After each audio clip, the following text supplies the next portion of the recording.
Muy buenas tardes, calurosas, por cierto, a todos los que se están conectando a este seminario web. Estamos hablando del sexto seminario web de la cuarta temporada de ciberseguridad en instituciones educativas. El día de hoy tenemos un tema el cual no habíamos tratado antes. Estos temas de seguridad, pero pues prácticamente en las aplicaciones, en los sistemas. Es por eso que el día de hoy nuestro tema se llama Code Hard. Y así dice, en serio, ¿es tan difícil escribir código seguro?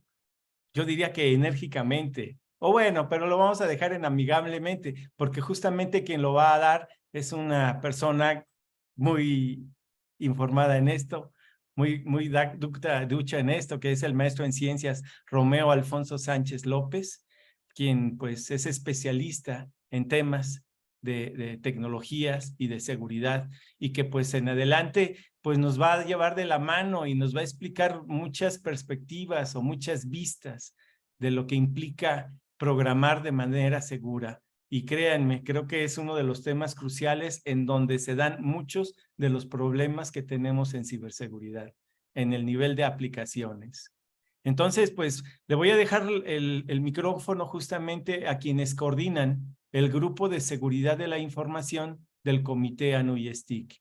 Y justamente tenemos presente a la maestra Julia Bernuy del Instituto de Investigaciones en Matemáticas Aplicadas y en Sistemas de la Universidad Nacional Autónoma de México, y también al maestro Gabriel Aguilar de la Universidad Autónoma de Metropolitana. Y ya me estaba adelantando. Y también por ahí andaba, por eso es que me confundí. Ricardo Gutiérrez, también de la Universidad Autónoma de Guadalajara.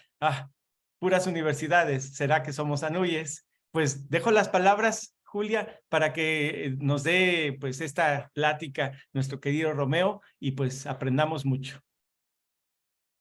Muchas gracias, José Luis. Pues muy buenas tardes a todos los asistentes.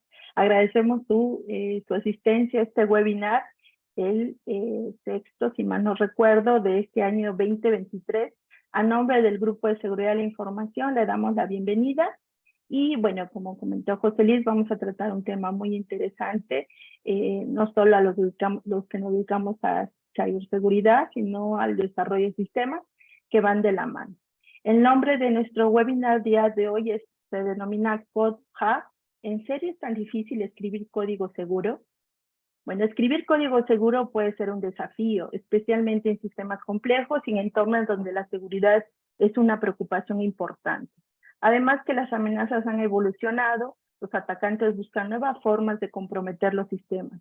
Esto ha dado pie que los desarrolladores deben estar actualizados para anticipar y mitigar posibles riesgos. Pero muchas veces a falta de conocimiento, de experiencia, pues cometen errores inadvertidos. Otros escenarios como las presiones y los plazos para entregar el software pueden llevarlos a omisiones de pruebas de seguridad que pueden generar vulnerabilidades. Por eso quisimos traer este tema a la mesa para visibilizar el enfoque de seguridad que debe tener cualquier aplicación, siguiendo buenas prácticas de desarrollo seguro, realizando pruebas exhaustivas o manteniéndose actualizados sobre estas últimas amenazas. Para esto tenemos un experto, conocedor del tema, nuestro invitado de hoy, el maestro Romeo Alfonso Sánchez López. Antes de iniciar, me permito leer una breve reseña a nuestro invitado. Él es profesional de tecnologías de la información, con 30 años de experiencia, respaldado por diversas certificaciones en seguridad de la información e ingeniería de software. Ingeniero en seguridad computacional con maestría en educación y maestría en ciencias en sistemas inteligentes. Ha sido director de áreas de tecnología y seguridad de la información y actualmente es vicepresidente de ingeniería en Ecaresoft. En el área académica se ha especializado en el desarrollo de software seguro e inteligencia artificial y es profesor de Ciencias Computacionales y Seguridad de la Información en la Facultad de Ciencias Físico-Matemáticas de la Universidad Autónoma de Nuevo León, en la Universidad de Monterrey y en el Tecnológico de Monterrey. Además, es coautor de un libro sobre ciberseguridad y conferencista en congresos de seguridad de la información. Pues le damos la más cordial bienvenida. Muchísimas gracias, Romeo, por aceptar esta invitación. Pero antes de cederle la palabra, les recordamos que pueden dejarnos sus preguntas, comentarios en el apartado de la plataforma que se encuentra en la parte inferior. Con gusto nuestro invitado va a contestar al final de su presentación. Y sin más preámbulo, adelante Romeo. Nuevamente gracias. El micrófono es todo tuyo. Excelente, muchísimas gracias. Gracias por la presentación, por la invitación primeramente. La verdad es que para mí es un gran honor, un privilegio que me puedan, que me consideren para este tipo de eventos, esta importancia que es la difusión de estos temas de ciberseguridad, que sin duda son relevantes, no solo que estén de moda, sino son relevantes, son importantes para todos los que de alguna forma trabajamos con la información, de alguna manera estamos relacionados con temas de la privacidad, de la seguridad y queremos mejorar el estado de las cosas, de cómo se realiza desde el punto de vista correcto, ¿no? Todo el tema de seguridad. Y pues bien, espero que haya generado cierta expectativa el título de esta charla, que es Code Hard, que no es lo mismo que Hard Code, combatiendo al software inseguro, o como ahora le llamo, en serio es tan difícil escribir código seguro. Y bueno, espero que esta plática, lo que vamos a ver en esta tarde, les haga sentido, que vayan tomando ahí algunos tips que yo les voy a ir contando, algunas ideas, y con todo gusto todas las preguntas que tengan, espero poder contestarlas todas, si es que hay muchas, todas, al final de la plática. Entonces, bueno, pues muchísimas gracias, y no puedo dejar de mencionar mis redes sociales, por si gustan seguirme, me van a encontrar de repente algo activo en Twitter, como @Naverit, también en Instagram estoy igual. En Facebook me encuentran como Hola Señor Java, así Hola SR Java, que por cierto, así es como me conocen muchos ya en el medio. Entonces soy el señor Java también, por si dicen, ¿quién es el señor Java? Pues soy yo, Romeo Sánchez también. En LinkedIn como Romeo Sánchez, pero pues ahí lo abreviamos como Romeo Sánchez, como mi nombre artístico. Y en YouTube estoy reactivando mi canal de YouTube para compartir también algunas de las conferencias que he dado, algunos tips y algunas cosas interesantes respecto a seguridad y a ciencias computacionales y otras cosas. También me encuentran en YouTube como Hola Señor Java. Para mí será un gusto enorme poder compartir con todos ustedes. Listo, pues nuevamente gracias por la invitación. ¿Por qué les platico esto? ¿Qué tiene que ver la seguridad con la programación? Créanme que tiene que ver todo. Pero antes, como antecedente, déjenme platicarles que yo comencé a programar muy joven, muy pequeño, hace muchos años. Ya luego cuando digo esto de que empecé a programar en el 87, empiezan a sacar cuentas, pues ¿cuántos años tiene este señor, verdad? Bueno, ya tengo bastantitos años, pues no tantos como todavía esperamos tener, pero yo empecé muy pequeño a programar aplicaciones. Bueno, no eran aplicaciones, eran programas sencillos. Yo utilizaba una computadora como la que está ahí en la fotografía. De hecho, la tengo aquí en la mano, es uno de mis más preciados recuerdos. Esta computadora, con esta computadora yo aprendí a programar en un lenguaje que se llama BASIC. Es un lenguaje que ya no se utiliza en realidad como se utilizó en el siglo pasado, pero ese fue mi primer contacto con la programación. Conectaba yo la computadora a la televisión y programaba en BASIC. No crean que sabía mucho. Tomaba un manual de un libro, copiaba el programa en la computadora y le daba ejecutar y veía qué pasaba en la pantalla. Así fue como me inicié en esto de la programación. Después aprendí muchos otros lenguajes de programación, muchos más, y en algunos he tenido más experiencia que en otros, pero en algún momento me di cuenta de que no era suficiente lo que yo sabía de programación. Yo necesitaba hacer o lograr que mis aplicaciones realmente no fallaran, o que fallaran lo menos posible. Y así fue como me fui metiendo a este mundo. Pero bueno, no olvidemos que yo empecé programando en BASIC, ¿no? En ese lenguaje de antes. Y algo que ocurrió es que en algún momento leí un texto de un científico computacional muy famoso que se llamó Dijkstra. Dijkstra dijo esto: es prácticamente imposible enseñarle buena programación a estudiantes que previamente conocen BASIC, como yo. Y decía él, como programadores potenciales están mentalmente mutilados más allá de la esperanza de la regeneración. Entonces, cuando yo leí eso, pues sí me puse triste, ¿no? Porque ¿cómo dice? ¿A poco estoy mentalmente mutilado? ¿A poco no tengo esperanzas yo que programo en BASIC? Pero bueno, mi salvación fue que no solamente programaba BASIC, sino que además aprendí otros lenguajes de programación. Pero bueno, eso es lo que dijo Dijkstra en algún momento, y muy respetable también su opinión, pero yo no coincido totalmente con esa declaración de Dijkstra. Yo creo que independientemente del lenguaje de programación que los desarrolladores, que los programadores conozcamos o seamos expertos, independientemente de eso, podemos hacer buen código, podemos hacer código seguro. Eso creo que es importante, fundamental para todo esto. Entonces, bueno, déjenme comenzar entonces platicándoles algunas situaciones que se han presentado precisamente cuando no tomamos en consideración el código, no le ponemos la importancia adecuada a las pruebas, a la seguridad en el código, etcétera, ¿no? Entonces, y para los que se están preguntando, ¿y qué tiene que ver Bruce Willis en todo esto? Bueno, déjenme hacer un paréntesis. Eso de Code Hard me ocurrió en algún momento por la película de Die Hard, ¿no? Duro de Matar, donde sale Bruce Willis y empieza a hacer muchas cosas ahí para, ya saben, el famoso edificio ahí donde se pelea con todo el mundo, y se mete por el ducto de ventilación y todo. Bueno, todo eso, ahí el Bruce Willis como que se defendió de muchas cosas que le estaban haciendo y era muy duro de matar, ¿no? Entonces, en el caso del código, yo como lo comparé es, bueno, de repente el código ¿será realmente duro de programar?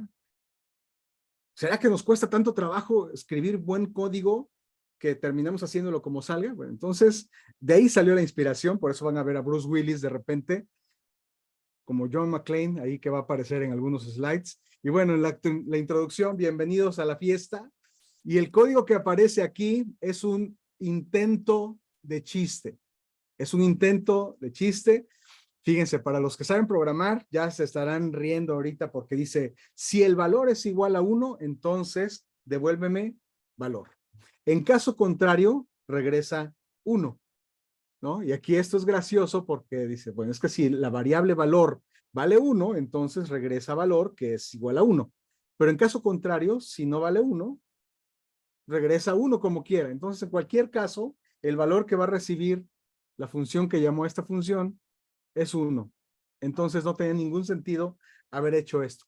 Y este código, así como está, no me lo inventé yo, no lo escribí yo, lo llegué a ver en algún momento, en algún punto, en algún código de alguien más y dije, ¿cómo es posible que a estas alturas hagamos cosas como esta? Pero bueno, ¿por qué es importante entonces la programación segura? Fíjense, nosotros cuando programamos aplicaciones, los desarrolladores, estamos muy enfocados, muy concentrados en hacer que las aplicaciones hagan lo que tienen que hacer, que cumplan exactamente con las especificaciones que se definieron al principio y que haga todo lo que está planeado que haga. A esto nosotros en desarrollo de software, en ingeniería de software, lo conocemos con el término correctness, es decir, que haga las cosas como tienen que ser. Eso es correctness, es decir, todo muy bien. Y así generalmente orientamos nuestras pruebas de software, orientamos todos los desarrollos, toda la construcción, las pruebas, hasta que ponemos en producción, es decir, nos enfocamos en que todo sea perfecto, que todo haga lo que se tiene que hacer. Pero a veces se nos olvida un aspecto importante. Y ese aspecto importante es la seguridad. Si correctness es que el programa haga lo que tiene que hacer, la seguridad está más preocupada u ocupada en que el programa no haga lo que no tiene que hacer. Es interesante, ¿sí? Por un lado es que el programa haga lo que tiene que hacer y por otro es que no haga lo que no debe hacerse, que no permita hacer algo que esté prohibido hacer. Entonces, este balance es importante cuando desarrollamos aplicaciones. No solamente hacemos el correctness, también debemos hacer security, también debemos buscar la seguridad en nuestro código. Eso es fundamental. Ahora, esto de que el código falla, el código tiene errores, el código tiene de repente áreas de oportunidad, como dirían con el eufemismo, ¿no? Esto no es nuevo, esto lo tenemos desde los inicios de la computación, de la programación. Y se dice que el primer bug de computadora lo encontró esta señora tan importante que está aquí, ¿no? Esta señora encontró en una ocasión un bicho, literalmente encontró un bicho. Ese reporte que ven ahí en la pantalla, ahí le puso con cinta, encontró el bichito que estaba ahí haciendo un cortocircuito en los circuitos, a la redundancia, y tomó el bichito, lo quitó, lo pegó en el reporte y dijo, el problema por el que el cálculo no estaba saliendo bien es por un bug, aquí, por esta polillita que encontré en tal lugar de la computadora de la Mark II de Harvard. Así dice, es el primer caso de bicho encontrado, de bug encontrado en un programa de computadora. Bueno, desde entonces nosotros utilizamos el concepto o el término bug para referirnos a un error en el código. Muchas veces estos errores no tienen mayor relevancia, simplemente algo salió mal, una operación no se realizó correctamente, una validación no se hizo adecuadamente, puso un mensaje que no era en lugar del otro, etcétera. A veces los errores son así, digamos, inofensivos. Y lo que hace el programador es que llega y lo corrige y lo vuelve a probar hasta que el error no aparece nunca más. El problema es que algunos de estos errores no son tan inofensivos. Algunos de estos errores pueden llevarnos a tener consecuencias mucho más catastróficas que simplemente poner un mensaje equivocado. Algunos de estos errores podrían incluso permitir que nuestro número de tarjeta de crédito que estamos usando para hacer una compra en Internet sea robado. O algún error podría hacer que algún dato importante personal nuestro fuera exhibido de repente en alguna aplicación sin que nosotros quisiéramos que eso ocurriera. Es decir, algunos bugs son mucho más peligrosos que otros. Ese es el problema fundamental en la seguridad de las aplicaciones. Generalmente las aplicaciones tienen problemas como estos que estoy comentando de seguridad o vulnerabilidades debido a que dejamos bugs en el camino. Bueno, estos bugs también se clasifican y nosotros decimos, bueno, si este error lo tenemos nosotros desde que nos imaginamos la aplicación, le vamos a llamar flaw. Pero si el bug lo escribimos al estar tecleando el programa, es un bug. Bueno, esto no es otra cosa más que una precisión académica, pero en el fondo, hay que saberlo, nos lleva a vulnerabilidades. Entonces, esto del bug se lo debemos a Grace Hopper. No es Grasshopper, ni tampoco es Ladybug, ¿ok? No es Ladybug ni Grasshopper, es Grace Hopper, también conocida como Amazing Grace. A ella le debemos esto de los bugs. Ahora, ¿qué es lo que hace un programador cuando se encuentra con un bug? Bueno, pues hay que corregirlo. Y para eso, la verdad es que hacemos muchas cosas. Te vas a Google, te vas al famosísimo Stack Overflow, buscas en la documentación, le preguntas a alguien, algunos hasta se ponen a rezar o a orar porque ya de plano no encuentran cómo hacerle, ¿verdad? Y en últimas instancias le preguntas a alguien más, al que está más concentrado, así de modo, lo voy a interrumpir y vas y le preguntas. Pero de alguna forma, nosotros en programación hacemos muchas cosas para corregir esos bugs, para corregir esos problemas. Ahora, la pregunta es, ¿no será más adecuado escribir el código correctamente desde el principio y no esperar a que salgan los errores y corregirlos después? La pregunta es retórica al final de cuentas, ¿no? Porque sí, es mejor hacerlo bien a la primera, hacerlo bien desde el principio y no estar corrigiendo después errores. Ahora, les voy a platicar algunos bugs de programación tristemente famosos, ¿no? Y para esto estoy ilustrando con este código que dice que es la declaración de un método que dice, si es negativo, el método is negative, recibe un entero. Y te va a devolver si es verdadero o falso, en caso de que el número i sea negativo, va a decir verdadero, y si es positivo, va a decir falso. Y el programador que escribió este código lo que hizo es convertir el entero i en una cadena, string, y luego verifica la cadena, y si la cadena comienza con signo negativo, con el guión, dice es negativo.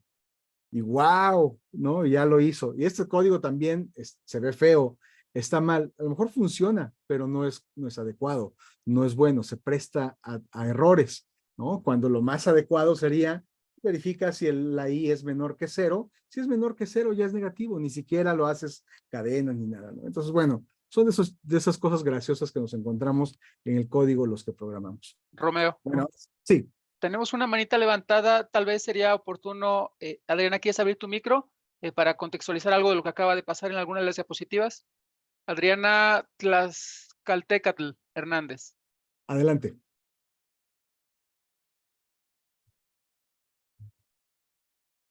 ¿Quieres abrir tu micro, Adriana?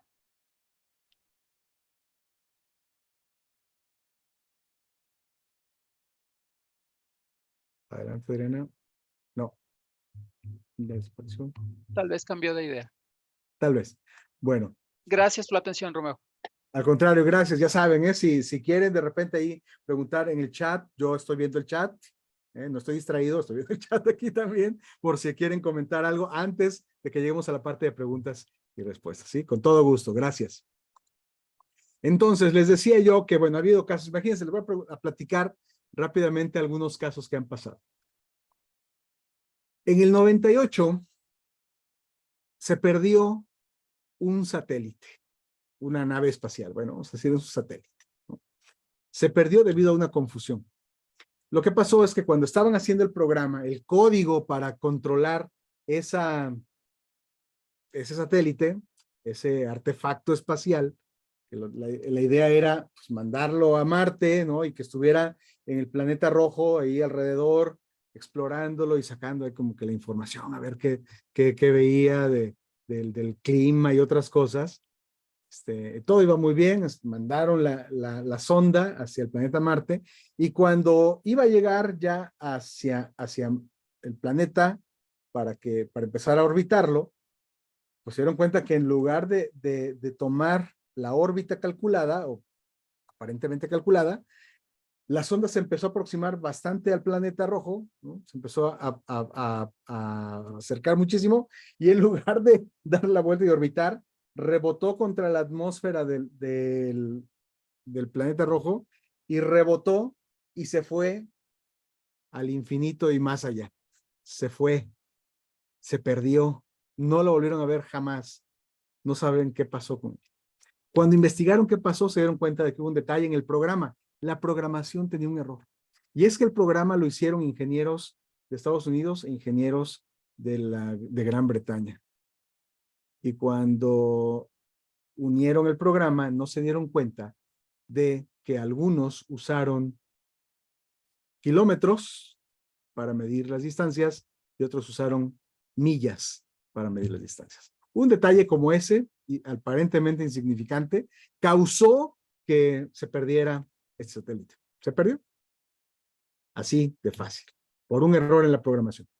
En otra ocasión, ya con otra situación de seguridad que se presentó, fue que en el 2015, hace relativamente poco tiempo, se descubrió que un controlador que se utilizaba para poder hacer que una máquina virtual, como VirtualBox y otras parecidas, pudiera leer discos flexibles, de esos que ya ni se usan, pero por aquello de que algunos todavía tuvieran discos flexibles como estos, pues necesitaban programar un controlador para poder simular esa lectura del disco flexible. Alguien descubrió que ese controlador, ese programa, tenía una vulnerabilidad, y es que bajo ciertas condiciones, con ciertos parámetros, podía causar un desbordamiento del buffer, un buffer overflow, que lo que permitía era que el atacante que lograba brincar de la memoria principal de la máquina virtual a la máquina virtual general tuviera acceso a todas las máquinas virtuales que estaban en ese controlador gigante de máquinas virtuales. O sea, en otras palabras, tenía una vulnerabilidad que le permitía a cualquiera que la conociera poder acceder a la memoria de otras computadoras que estaban ejecutándose también en el entorno virtual. Y ese era un problema importante. La situación es que el error fue introducido en el código en el 2004. Desde el 2004 se tenía ese error, pero nadie se había dado cuenta sino hasta el 2015. Es decir, se encontró un bug, se encontró en este caso una vulnerabilidad, pero 11 años después. O sea, muchos años después se encontró esta vulnerabilidad. Y ese es un problema. Fíjense, muchas de las vulnerabilidades que existen hoy en día, las que vamos descubriendo, de las que nos enteramos en las noticias, muchas de ellas no son nuevas. Algunas son vulnerabilidades que tienen muchos años, pero nadie las había descubierto. En el momento en que alguien las descubre, se vuelven un problema, porque entonces no falta quien empiece a tratar de explotar esas vulnerabilidades. Y luego, ya para acabar con esto, en el 2014 se descubrió una vulnerabilidad muy seria, muy importante, en una biblioteca criptográfica llamada OpenSSL. Muy importante, la utilizamos en prácticamente todos los servidores cuando hacemos conexiones seguras entre servidores. En el 2014 se descubrió una vulnerabilidad que le permitía a cualquiera en Internet que conociera cómo era esa vulnerabilidad, leer la memoria del servidor. Y podía llegar a ver datos incluso que eran privados en el servidor. Si estaban en la memoria, los podían ver con esta vulnerabilidad. ¿Y cómo ocurría eso? Bueno, ahí está, ¿no? El código que estoy poniendo aquí es la parte donde funciona esto. Hagan de cuenta que funciona de esta forma, ¿no? El servidor necesita una conexión contra otro servidor o una computadora con otro servidor, con un servidor, y mantiene una conexión segura. Cada cierto tiempo, una computadora le pregunta a la otra si todavía está viva, si todavía está encendida y funcionando. Entonces, para eso le manda una señal que conocemos como heartbeat, así como latido del corazón, ¿no? Le manda un heartbeat. Eso lo hacemos siempre en comunicaciones todo el tiempo. Entonces, para ver si todavía está activo. En cuanto deja de recibir el heartbeat, dice, ya no está, cierra la conexión. Bueno, este problema se originó en esta línea de código que estamos viendo aquí en pantalla. Pero yo sé que a lo mejor no todos ven el código y lo entienden, pero básicamente lo que está haciendo es, me pides un dato, te lo voy a mandar de regreso. Pero bueno, ya apareció Bruce Willis aquí, dice, explícamelo como si tuviera 7 años. Está bien, se lo voy a explicar de una forma más simple. Imaginemos esto. Está por un lado el cliente y por otro lado el servidor, y el cliente quiere saber si el servidor todavía está encendido y todavía está conectado con nosotros. Entonces le dice el cliente al servidor, servidor, ¿estás ahí todavía? Si estás ahí, respóndeme la palabra potato, 6 letras. ¿No? Entonces el servidor recibe la instrucción y dice, ¿quieres que te responda 6 letras potato? Sí. Y le manda de regreso potato. Entonces el cliente recibe la palabra potato y dice, sí, me respondió, entonces está bien. Ese es el heartbeat. Muy bien. Después dice, le responde potato, ¿no? Después el cliente dice, más al ratito, servidor, ¿todavía estás ahí? Si es así, respóndeme bird, 4 letras, pájaro. Y el servidor recibe la petición y dice, 4 letras, pájaro, ahí está. Y manda la palabra de 4 letras, ¿no? Ahí está. 4 letras, sí, lo responde. Ahí está. Todo eso, así es como funcionaba todo el tiempo. Pero a alguien se le ocurrió decir, a ver, servidor, ¿estás ahí? Si es así, respóndeme sombrero. Pero en lugar de decirle, mándame 3 letras, que sería hat, 3 letras, le decimos, mándame 500. 500 letras. El servidor dice, sí, te voy a responder sombrero en 500 letras. Pero ¿de dónde saco 500 letras y nada más son 3? Pues fácil.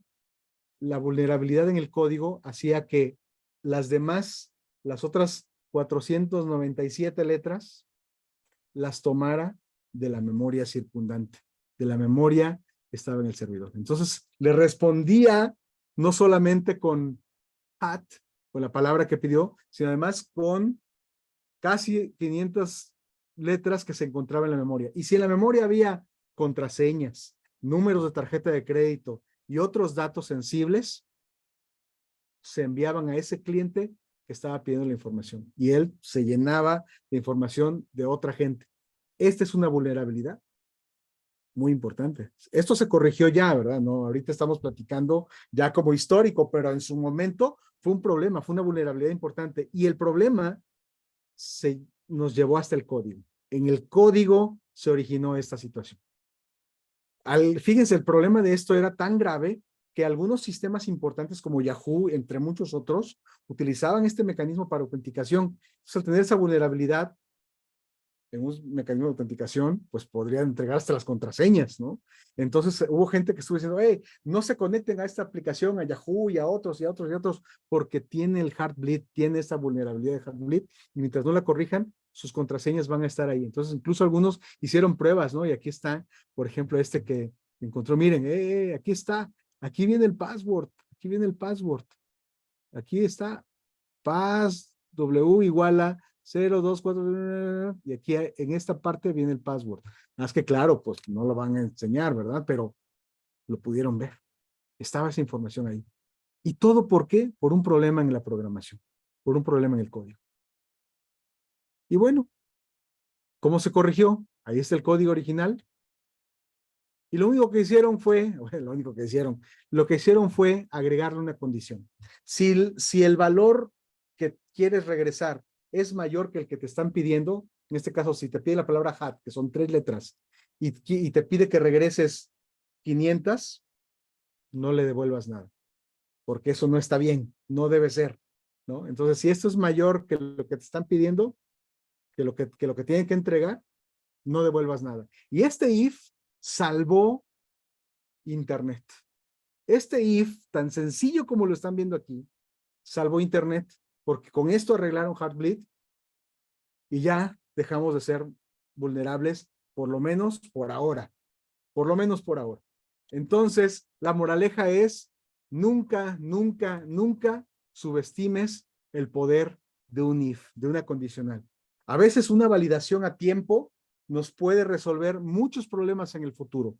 Preguntar a tiempo si este dato es correcto nos puede evitar muchas complicaciones o vulnerabilidades después, en el futuro. Ahora, a veces escribimos como programadores el código que aparentemente funciona, pero no siempre es así. Entonces, imaginen este caso. Aquí les estoy poniendo un fragmento de código escrito en Java, por cierto, es un fragmento de código en Java, donde, déjenme, se los platico, no se asusten si de repente dicen, no, es que no, como que la programación y yo no somos uno mismo, no se preocupen, les platico de qué se trata, ¿no? Entonces, vamos a mandarle un mensaje a todos nuestros suscriptores para recordarles cuál es su usuario y su contraseña. Este de entrada es un problema serio, ¿verdad? Porque no deberíamos estar mandando contraseñas por correo electrónico. Las contraseñas no deberían verse nunca, deben también protegerse de cierta forma con hashes y con técnicas así para que no sean visibles. Pero bueno, vamos a suponer que el código dice, bueno, les voy a mandar la contraseña para que todos sepan su contraseña. Vamos a suponer que es algo inocente, que está así con la mejor intención, ¿no? Entonces, llega el programador y dice, muy bien, el cuerpo del mensaje, aquí en la línea 2, lo voy a poner vacío, y ahora voy a empezar un ciclo, aquí en el ciclo for, dice for, voy a repetir tantas veces como suscriptores haya, es decir, si son 1000 suscriptores, voy a repetir esto 1000 veces, y para el primer suscriptor le voy a decir, hola, suscriptor Juan, este es un recordatorio de tu información de tu cuenta. Tu username es Juan y tu contraseña es XHWG0, etc. Tengo un gran día, ¿no? Y aquí este signo más está concatenando, está pegando el mensaje de forma que hace una cadena y al final lo envía. Le dice send, lo envía por correo electrónico hasta la dirección del suscriptor número 1, bueno, del primer suscriptor. Y luego empieza otra vez el ciclo. Y para el segundo suscriptor le dice, hola, María. Este es un recordatorio de tu cuenta, tu username es María, tu password es 1, 2, 3, 4. tenga un gran día. Pero aquí hay un problema.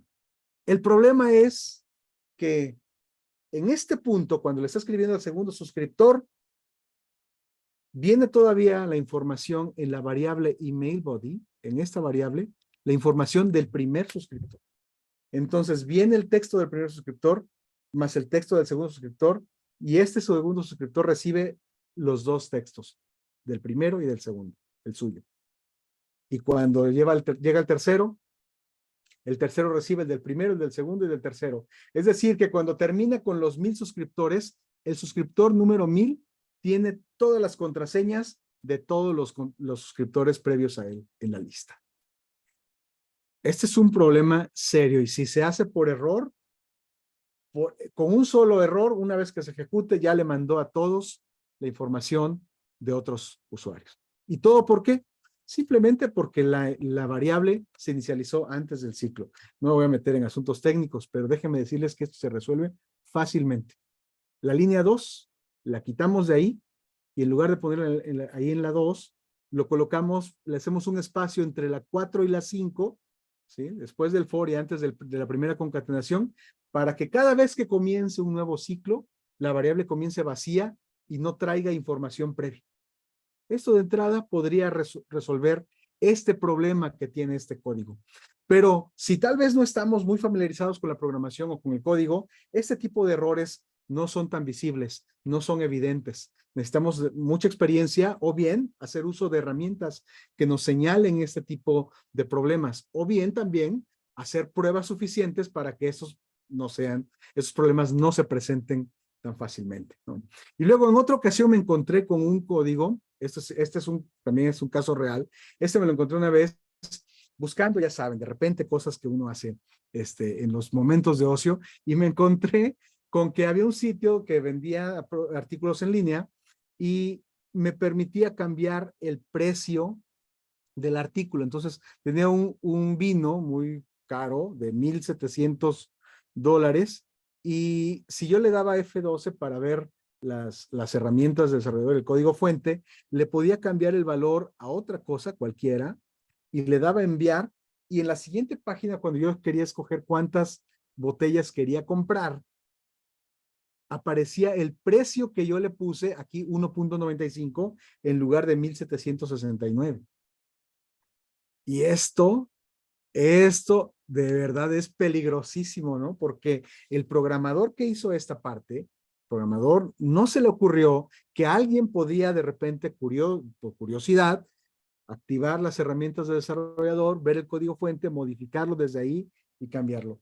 A veces es ignorancia la que nos lleva a este tipo de errores. Y por eso la pregunta es, ¿de verdad es tan difícil? ¿En serio es tan difícil arreglar esto? ¿Qué tenemos que hacer para eso? Pues simplemente no pongas este tipo de datos que son tan importantes como el caso de un precio a merced de cualquier usuario para que lo modifique, ¿sí? Porque algunos van a decir, pues con tal de comprar acá le voy a poner una cantidad diferente, más barata a mi favor y la voy a comprar. Y es algo muy sencillo que se puede arreglar sencillamente, pero que si no lo hacemos, el problema puede ser de magnitudes gigantescas. Eso podría salir mal. Ahora, para que no se duerman, una frase killer phrase. Nunca le atribuyas a la malicia aquello que puede explicarse adecuadamente con la estupidez. Dice esta frase. Es decir, muchas veces, perdón por la expresión, pero muchas veces hay cosas que ni siquiera son intencionales. Hay cosas que simplemente son porque se desconocen, porque no se sabe. Entonces, ¡pah! Esta es una verdad. Nunca le atribuyen a la malicia aquello que simplemente podría ser, no lo hicimos bien. Ok, ahora, ¿y qué hacemos entonces? ¿Cómo vamos a encontrar esos problemas? Porque la pregunta sigue siendo, ¿en serio es tan difícil? Escribir código bien, bonito desde el principio. Bueno, y el código que estoy poniendo aquí de broma es un ciclo que me permite poner, bueno, voy a recorrer la variable i desde 0 hasta 3, incrementando 1, 1. Y pregunto, si i es igual a 0, haz una cosa. Si i es igual a 1, haz otra cosa. Si i es igual a 2, otra cosa. Si i es igual a 3, otra cosa. Este código también se ve mal, está mal, porque no es necesario poner tantas condiciones. porque simplemente con cada iteración iba a ir cambiando, va a ir siendo 0, va a ir siendo 1, va a ir siendo 2, va a ir siendo 3, y posiblemente no sea necesario hacer todo esto. Bueno, también este código lo vi en algún lugar y me pareció muy gracioso. Si no les parece gracioso, no se preocupen. Sí, esto como que no es una broma para todos. Muy bien. Entonces, ¿cómo lo arreglamos? ¿Cómo aprendemos a hacerlo bien desde el principio? Bueno, una fuente de información definitivamente es OWASP, el Open Web Application Security Project, que es famosísimo en los entornos de desarrollo de software, famosísimo, porque además de todas las instrucciones e indicaciones y recomendaciones que nos dan para desarrollar código seguro, cada año o cada cierto tiempo publican el famoso Top 10 de vulnerabilidades. Las vulnerabilidades más importantes, más famosas, más peligrosas que nos podemos encontrar, para que nos enfoquemos mucho en resolverlas. Nos dice cómo resolverlas. También otra de las fuentes de donde podemos encontrar información de cómo resolver estas vulnerabilidades se encuentran en una lista que se llama la CWE.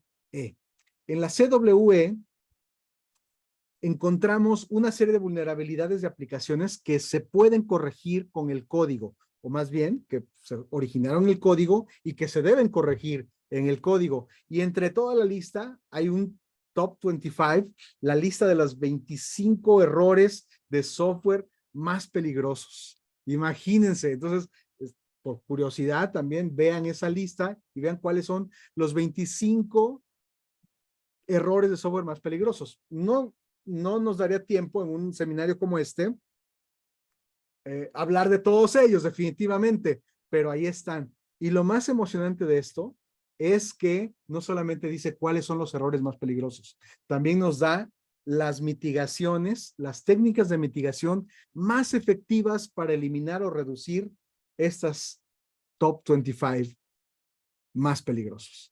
Esas Monster Mitigations son padrísimas, son buenísimas, porque a veces con una sola reducimos una gran cantidad de vulnerabilidades. Y déjenles platico así una de ellas. Una de ellas dice, cuando tú recibas un dato del usuario, verifica que el dato solo contenga caracteres o símbolos permitidos. Si tiene algo que no está permitido, rechaza la entrada. Esto suena lógico para muchos de nosotros, pero no es para todos. No todos piensan así. De hecho, muchos programadores confían ciegamente en que si al usuario le dices, escribe tu edad, el usuario va a escribir el número 47, así, el número 4 y el 7 y nos lo va a dar. La verdad es que no. Muchas veces el usuario no es el usuario, sino que el usuario es simplemente un adversario, un atacante, alguien que está tratando de sacar algún provecho y de repente dice, mira, aquí puedo escribir texto en lugar de números. Y entonces, y si escribo una instrucción que trate de extraer datos de la base de datos, déjame intentarlo. Y lo intentan. Y como no están validando eso, se pierde. O sea, se pierde la seguridad, ¿no? Como está validando eso, sacan toda la información, borran, etcétera. Como bien dice Aldo, el sentido común es el menos común de los sentidos. Precisamente por eso no podemos confiar solamente en el sentido común. También hay que ver qué reglas hay, qué recomendaciones existen para esto. Y nunca, de hecho, yo con mis alumnos, porque yo enseño, todo esto que estoy platicando, yo lo enseño en un curso en la universidad de desarrollo, hablamos de desarrollo de software seguro, y lo primerito que aprenden es, la regla número 1 es no confiar en ninguna entrada. Aunque estemos desarrollando la aplicación para el convento de las hermanas, no sé quién, que a lo mejor uno dice, no, ¿cómo las hermanas del convento van a hacer algo malo? No, yo confío en ellas. El código creo que no necesita validar porque yo confío en ellas. Sí, pero ¿cómo sabes que alguien no se está haciendo pasar por alguien de esos usuarios aparentemente inofensivos y trate de sacar provecho? Entonces, como nunca lo sabes, es mejor validar. La siguiente frase, fíjense, ¿no? Esta frase me encanta porque la dijeron en Microsoft en el 98. En el 98 se descubrió una vulnerabilidad que por muchos años, desde el 98 y hasta la fecha, sigue siendo una de las primeras vulnerabilidades más presentes en el código en todo el mundo. En todo el mundo, fíjense lo que estoy diciendo. Esta vulnerabilidad se llama SQL injection y consiste en engañar a la base de datos, engañar a la aplicación y a la base de datos para que haga algo, extraiga información, borre información, etcétera, datos en la base de datos sin el consentimiento de la aplicación. O sea, engañarlos para que nos dé más información de la permitida, engañarlo para que borre datos y se pierdan para siempre. Eso se descubrió en el 98, SQL Injection se llamó. Y Microsoft, el fabricante de una de las bases de datos más importantes en esa época, que era SQL Server y Access, también, dijo, no, SQL Injection no es un problema, ni se preocupen, eso no va a pasar nada. Lo dijeron en el 98. Y hoy, SQL Injection sigue siendo una de las más explotadas vulnerabilidades en todo el mundo. Entonces, killer phrase. No lo olviden quién lo dijo. Microsoft. Entonces, fíjense, déjenme platicarles esta. La verdad es que podría hablarles de muchas vulnerabilidades, pero tenemos poco tiempo para esto. Así que tuve que escoger una de ellas, de tantas vulnerabilidades, para platicárselas y mostrarles, tratar de mostrarles si realmente es tan difícil escribir código seguro. Entonces, me gustó esta de SQL Injection para mostrarles, platicarles más bien cómo funciona. Se lo voy a contar con un cuento. Es un cuento de Exquisity. Y de repente una señora, una mamá, recibe una llamada telefónica y le dice, hola, hablamos de la escuela de su hijo.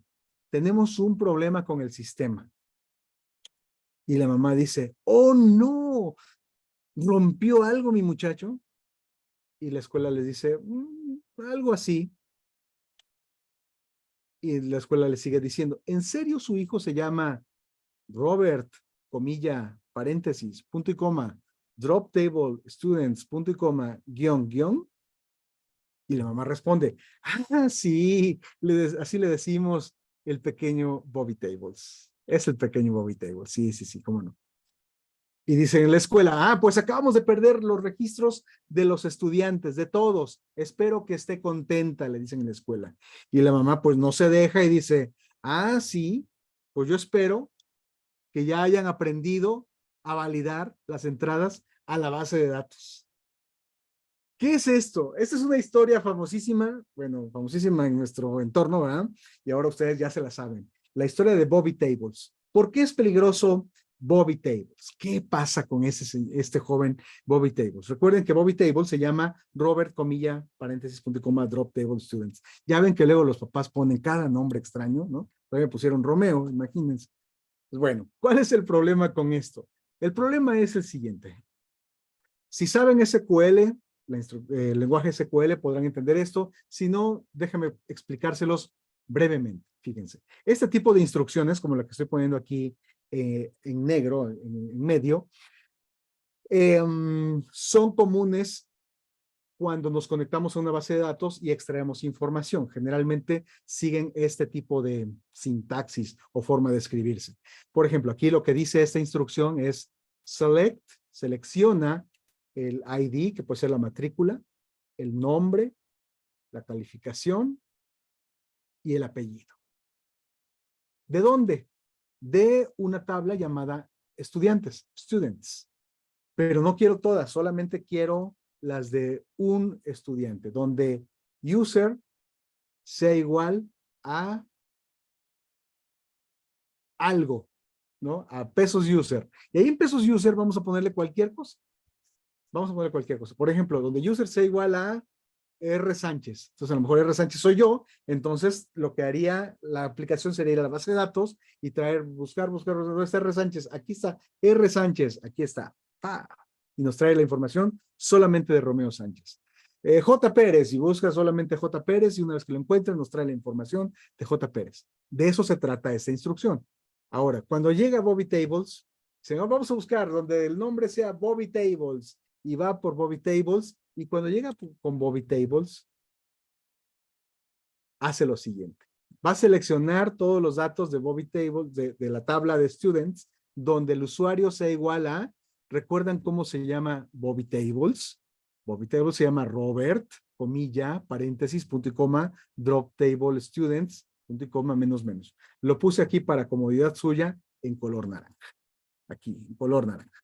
Bueno, entonces lo que está pasando aquí es que va a traerse toda la información de un usuario llamado Robert, pero lo que está pasando es que como Robert en su nombre tiene una comilla, esa comilla hace que esta condición, esto donde ponemos el nombre, se cierre antes de tiempo y a continuación haga otra instrucción. Y esa otra instrucción dice drop table. En SQL este drop table significa borra la tabla, borra el contenido de la tabla, students. Y termina. Ese menos al final es por cualquier cosa que haya, ignora lo que venga después. Y cierra las comillas, cierra el punto, paréntesis, punto y coma y termina. Lo que está pasando acá, lo que va a suceder aquí, es que va a traerse los datos de alguien que se llame Robert, pero al mismo tiempo, aprovechando la ida, borra la tabla de estudiantes. La borra completamente. Ya, y quedó. Este es un problema. Lógicamente, alguien puede decir, no, pues es que nadie se va a llamar Bobby Tables, ¿no? O Robert Drop Table. Tal vez no, pero ¿qué tal si ese nombre, en lugar de que lo escribiera Robert, lo escribió, por ejemplo, un atacante y en lugar de poner Robert, puso Robert, comillas, paréntesis, punto y coma, Drop Table Students, etcétera. Si la aplicación es vulnerable a SQL Injection, que es justamente esto que acabo de mostrarles, va a pasar esto que les acabo de platicar. Va a borrar los datos. Y esto no es nada aislado. Esto ocurre todos los días en bases de datos en todo el mundo. Siempre hay alguien haciendo esto. Ahora, ¿de verdad es tan difícil arreglarlo? ¿En serio? ¿De verdad es tan difícil arreglarlo? Bueno, imagínense este caso. Este es un ejemplo de código en Java que es vulnerable a SQL Injection. El problema de esta vulnerabilidad es que yo estoy permitiendo algo que en programación llamamos concatenación. Esta concatenación no es otra cosa más que unir un dato con otro, pegar un dato con otro, pegar un dato con otro. Entonces, en una concatenación hay un problema importante. Si en lugar de la variable username, en lugar de que sea, no sé, Juan, María, Pedro, Romeo, etcétera, yo le paso un nombre como el de Bobby Tables, que tiene una instrucción maliciosa en SQL, la base de datos lo va a reemplazar ahí, bueno, la aplicación lo reemplaza ahí, la base de datos lo va a tomar así tal cual y lo va a ejecutar borrándonos y haciéndonos un destrozo en la base de datos. Ese es un problema. ¿Cómo se corrige? Y ahora sí aquí, redoble de tambor, redoble de tambor. ¿Cómo se corrige esto? Uno podría imaginarse, ¿no? Pues yo creo que hay que reescribir todo el código, hay que hacer todo desde cero, otra vez. Pues no. Esto se corrige reemplazando algunas cosas. Espero que sean observadores que les gusten eso, como esas cosas de encuentren las diferencias, ¿verdad? Porque si saben encontrar las diferencias, se darán cuenta de que lo que estoy cambiando es la línea 25. Vean que la línea 25, en lugar de que esté concatenando el nombre de usuario y la contraseña, lo que estoy haciendo es poner signos de interrogación.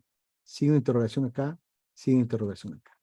Y los signos de interrogación, en algún momento en la línea 27 y 28, que estamos agregando, bueno, de hecho la 26 también la cambiamos, ¿no? La 26, en lugar de usar una conexión aquí sencillita, una instrucción sencillita, statement, aquí estamos utilizando un prepare statement, algo que es decirle a la base de datos, espérate, no te voy a concatenar los datos, porque eso es peligroso. En lugar de eso, mira, aquí el username te lo voy a poner en el primer signo de interrogación y el password te lo voy a poner en el segundo signo de interrogación. Y en lugar de que yo como programador los concatene trayendo la vulnerabilidad, le estoy pidiendo a la aplicación que ella sea la que sustituya de forma segura los valores de las variables. Entonces, para no complicarnos mucho la existencia, lo que un programador aquí tendría que hacer sería, en lugar de escribir el código de arriba, sería escribir el código de abajo. ¿Es más trabajo? 2 líneas más. 2 líneas extra. O sea, cambiar una, la 25 y la 26, cambiarlas, y agregarle la 27 y la 28. Y es todo lo que tienen que hacer. No me digan que eso les va a tomar toda la tarde, porque no es cierto, no les va a tomar toda la tarde. Eso lo pueden resolver rápidamente. ¿Y por qué entonces no lo resuelven? ¿Por qué no lo hacen bien desde el principio? Porque muchos no saben. Esa es la verdad. Muchos no saben que haciendo esto protegen su código. ¿Y por qué hacen el de arriba? Si es el inseguro. Porque a veces así se nos enseñó en la escuela. Porque es más fácil, porque es más rápido, pero es más inseguro. ¿Se dan cuenta? Todo se podría arreglar con detalles tan simples como el código que está ahí abajo. Y ya, con eso queda resuelto. Y así como este ejemplo que les acabo de poner, hay decenas, si no es que cientos de casos de vulnerabilidades que se pueden resolver agregando 1 o 2 simples líneas de código. De verdad, se los digo sin exagerar. Claro, yo sé que hay vulnerabilidades que posiblemente tomen más tiempo resolverse, pero la gran mayoría se resuelven así como esta, con cosas muy pequeñitas. Y esto, no crean que es rocket science. Esto lo encontramos en el OWASP, lo encontramos en la CWE y en muchos otros lugares con recursos como los que acabo de decirles. Ahí vamos a encontrar las soluciones a todo esto. Entonces, es muy sencillo defenderse contra SQL injection. Usar consultas parametrizadas, usar store procedures también, validar y desinfectar las entradas, como les decía, no confiar en todos los datos que llegan, sino ver primero si el dato es válido, si el dato no contiene algo extraño, y si contiene algo extraño, lo rechazamos y no lo procesamos. Imagínense un sistema de multas por fotografía, ¿no? Cuando vas a toda velocidad y ¡boom! Toda velocidad, vía rápida. Bueno, no es vía rápida, pero tú la conviertes en vía rápida porque vas a 180, ¿no? 180. Y de repente te detecta el radar y ¡paz! Toma una foto de tus placas. Esas placas las toma el texto, lee el texto de las placas y lo inserta en una base de datos de los que vamos a multar, ¿no? ¡Paz! Lo inserta ahí. Placas a multar, estas. Y ya. Entonces, este conductor creativo lo que hizo fue un SQL injection, ¿verdad? Entonces, en lugar de poner las placas, le puso esta instrucción que es, si se fijan bien, es muy parecido al Bobby Tables, ¿no? Al nombre del Bobby Tables. Entonces, cuando viene a toda velocidad y le toma la foto a la cámara, lee el dato y dice, voy a insertar estas placas, pero, ¡oh, sorpresa! No son solo las placas. Con todo esto va una instrucción drop database o drop table o algo para borrar la base de datos. Entonces, ya que captura eso y lo guarda en la base de datos, en realidad no lo va a guardar. En realidad va a borrar la base de datos y no le va a poner la multa. Y no solo no le va a poner la multa a sino va a borrar las multas de todos. Entonces, es un peligro. ¿Esto podría pasar? Sí, la verdad es que si no se tiene cuidado con las validaciones de entradas, esto puede pasar, puede ser un problema, ¿no? Pues bueno, ya casi ya estamos acercándonos al final de esto. Espero que estén preparando sus preguntas y todo para ahorita dar un tiempo, unas preguntas rápidas, ¿no? Bueno, chiste, un SQL injection llega al bar, bueno, le empieza a platicar a alguien, pero se detiene, drops a table, pero entonces dashes out. Esto la verdad es que se lee mejor en inglés. Perdón, ¿verdad? Pero entonces si se lee mejor en inglés, quiere decir que llega la SQL injection y hace un destrozo ahí. Bueno, esta no debería estar porque no es tan chistosa si no seguimos el SQL.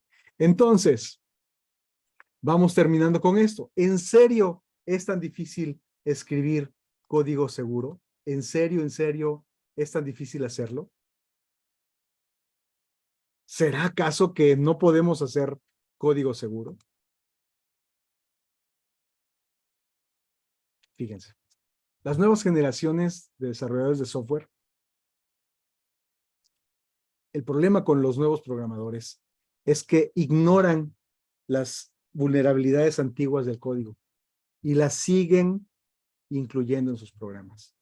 Por eso es que todavía en el 2023 estamos batallando con vulnerabilidades del 98, como la que les acabo de mostrar ahorita.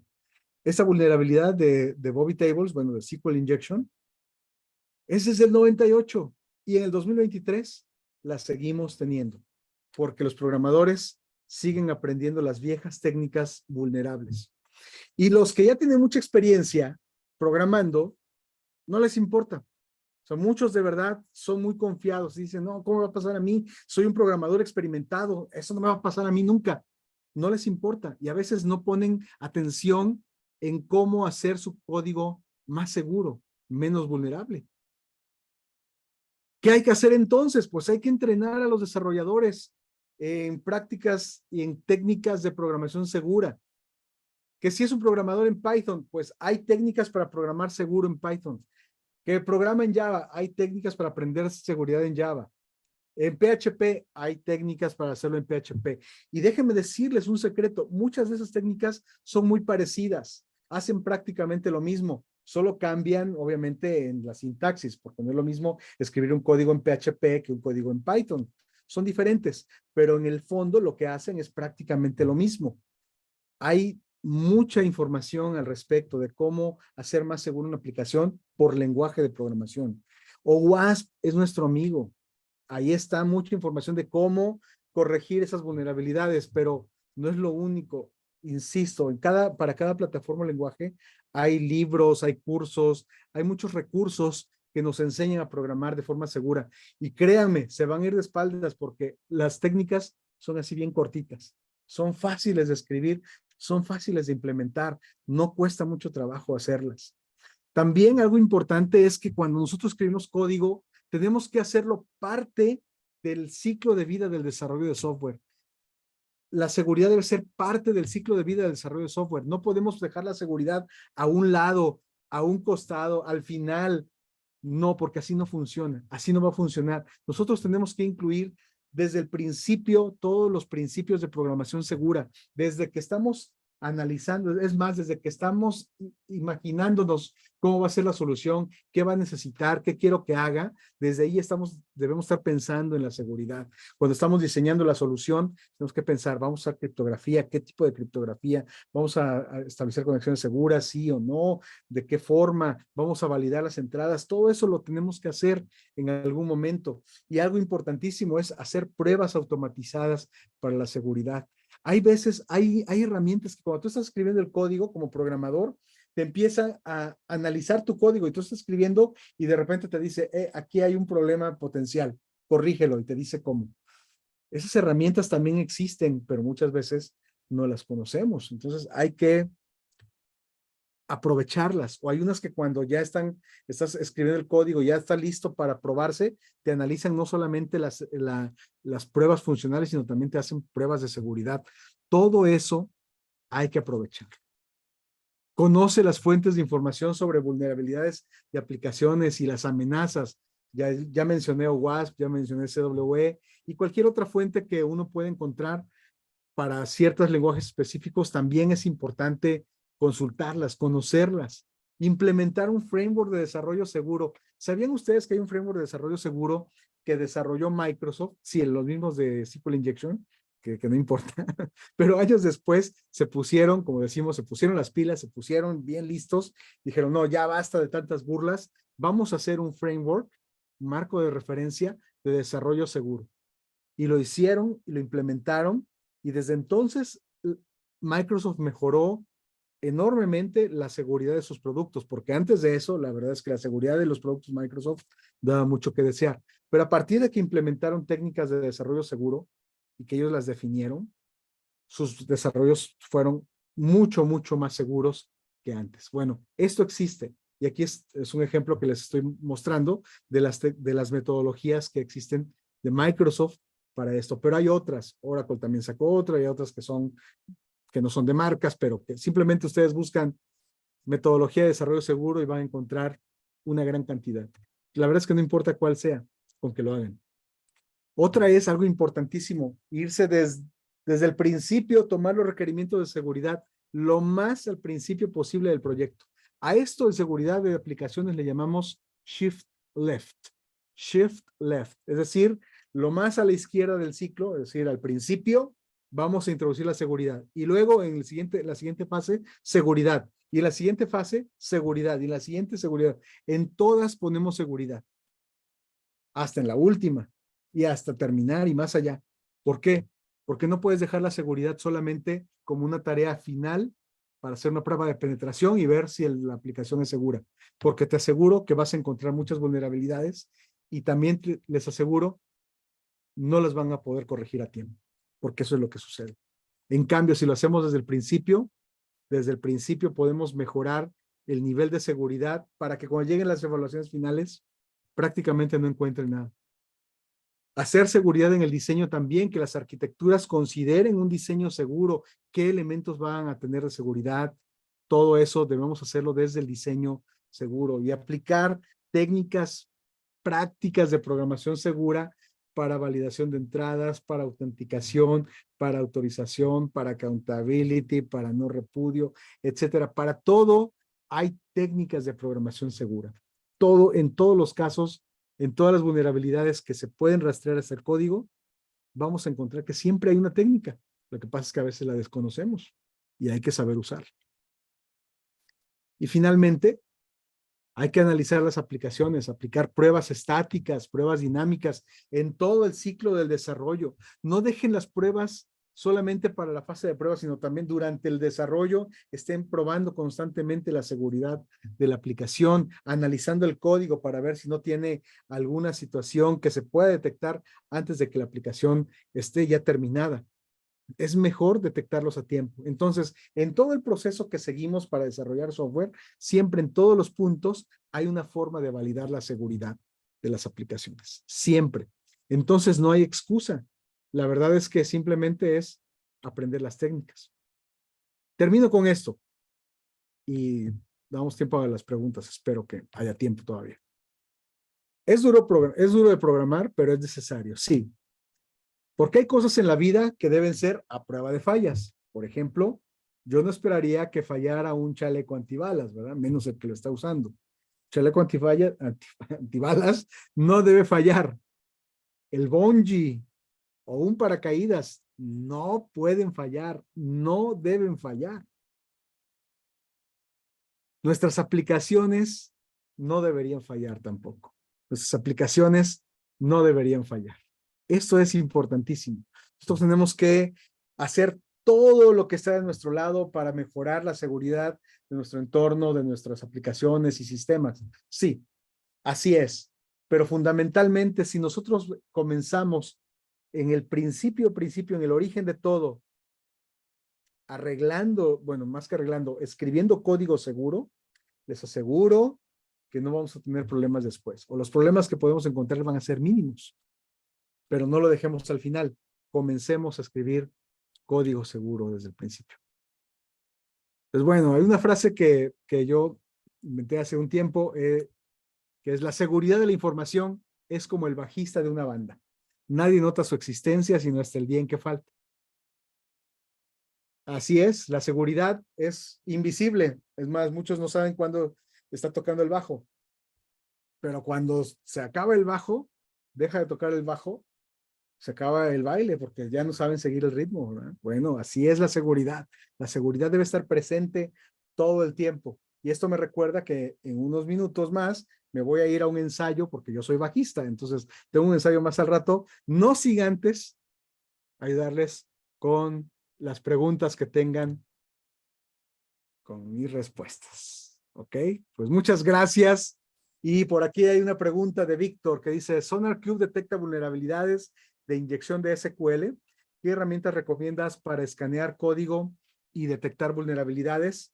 Ok, bueno, hay definitivamente SonarQube sí es una herramienta que puede ayudar a detectar vulnerabilidades, aunque está mucho más orientada para algo que conocemos como code smell o código que no está bien escrito, pero sí, definitivamente sí te encuentra vulnerabilidades. Hay muchas herramientas para analizar código. Por ejemplo, está Imperva. Imperva tiene una funcionalidad que analiza código para encontrar vulnerabilidades. De hecho, varios fabricantes así muy importantes, como el caso de HP, como el caso de, bueno, otros como el caso de SonarCube, han hecho herramientas que detectan vulnerabilidades. Entonces, ahí hay una gran variedad. La verdad es que muchísimos, el que acabo de mencionar, Imperva es uno de los fuertes, SonarCube también, sin duda, y puede haber muchos más. Busquen escáneres de vulnerabilidades y va a haber muchísimos de eso. ¿Qué softwares o plataformas recomiendas para código seguro? Bueno, es misma pregunta, ¿no? Yo les recomendaría, SonarCube es uno de los que yo utilizo más, Imperva son los que he utilizado en la práctica, y sin duda eso les pueden servir para hacer un escaneo. Hay algunas herramientas que son gratuitas, porque no todas las herramientas, no todas las herramientas son fáciles de obtener, algunas son muy costosas, pero bueno, hay una gran variedad para eso, sin duda. Pero esas son SonarCube e Imperva. Voy a escribirlo aquí. Imperva. Es una de ellas.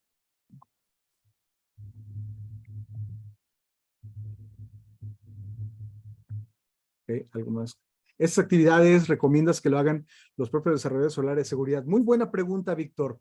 Muy buena pregunta. Gracias. Fíjese, las dos cosas. Hay en un equipo de desarrollo maduro, es decir, donde ya hay desarrolladores que son experimentados, que entienden la importancia de la seguridad para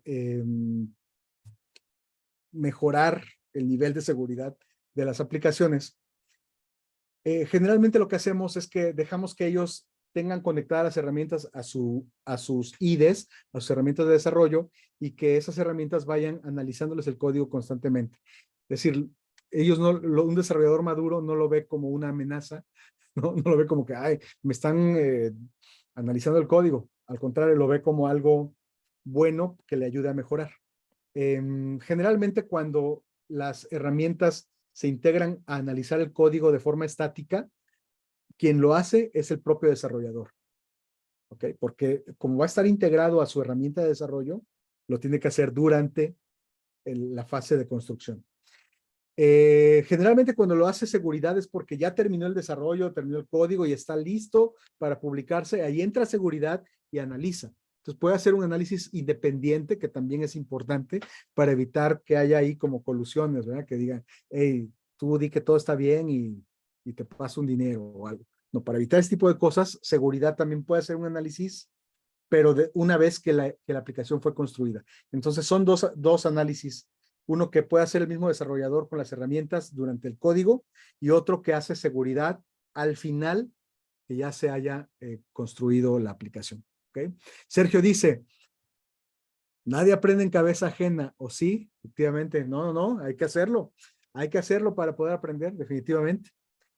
Víctor pregunta otra vez, en ese sentido, ¿el pen testing sería recomendable que lo haga el área de seguridad? Definitivamente sí. Sí, es decir, ahí el pen testing no lo haría el desarrollador, lo tiene que ser seguridad, e incluso algunas áreas de seguridad no hacen el pen testing internamente, sino que lo contratan también para evitar que haya ahí como que conflicto de intereses, ¿no? Algunos traen a un pen tester externo, o a veces por regulación se pide que el pen test sea externo, depende del caso, pero sí, siempre es el área de seguridad, ya sea que lo realice seguridad o que lo coordine con un externo para que lo haga, pero lo hace seguridad definitivamente. Okay. Okay. Gracias, Romeo. Por ahí, Gabriel tiene unas preguntas en el área de preguntas y respuestas que han ido capturando. Gabriel, por favor. Adelante, Gabriel. Gracias a todas y todos que han participado en la sesión. De hecho, afortunadamente hay varias preguntas por comentar. Si alguien quiere, posterior a esto, abrir el micro, solamente por favor levante su mano y les damos la palabra. En las preguntas registradas está una que dice, si podrías brindar algunas recomendaciones para poder mejorar la lógica para resolver los problemas de programación. A ver, no entendí. ¿Recomendaciones? Sí, para poder mejorar la lógica. Entiendo que sería tal vez la construcción de algoritmos o de cómo atacar los problemas de algo práctico, algo tal vez abstracto o viceversa. y Sí. esa la pone en la mesa Adriana Tlaxcalteca Hernández. Muy bien, excelente, Adriana, gracias por esa pregunta. Sí, fíjense que hay veces que se nos olvidan los fundamentos para hacer código seguro. Es más, ni hablemos de código seguro, simplemente código que funcione, ¿sí? Hay una serie de técnicas que nosotros empleamos cuando vamos a desarrollar código. Obviamente, la práctica hace al maestro, pero antes de eso, hay algo que llamamos pensamiento computacional.